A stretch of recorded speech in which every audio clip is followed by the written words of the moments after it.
Ce qui m'a marqué depuis le début, je dirais, c'est cette volonté, ce courage aussi, cette envie de vaincre cette maladie que je retrouve chez les différentes personnes que j'ai rencontrées qui étaient atteintes de sclérose en plaques.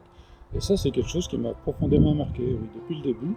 En disant, waouh, quand même, c'est pas évident de vivre avec cette maladie. Et ce qui est aussi caractéristique, c'est les personnes que je rencontre ne vont pas me parler de leur maladie, elles ne vont pas faire un montage que je souhaite lire. Donc on parle de tout, je dirais, comme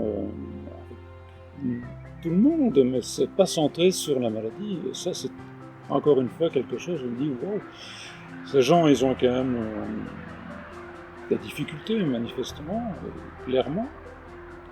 Et on essaie de passer au-dessus.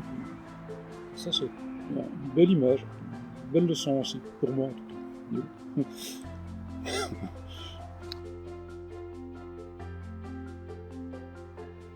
Première rencontre avec les gens de la Ligue, c'était à l'occasion d'une visite d'une roseraie.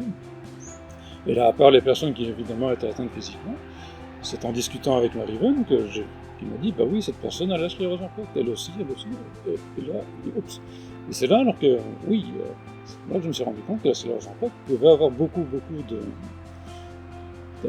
d'aspects différents et que les gens ne réagissaient pas de la même façon. Hein.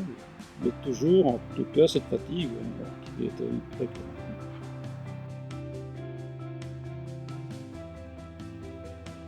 Je dirais qu'il n'y a pas de raison particulière d'avoir un comportement particulier vis-à-vis d'une personne atteinte. Cette personne, c'est une personne. On sait bien cette personne. Donc le comportement vis-à-vis d'une personne atteinte de la sclérose en plaques, pourquoi un comportement particulier?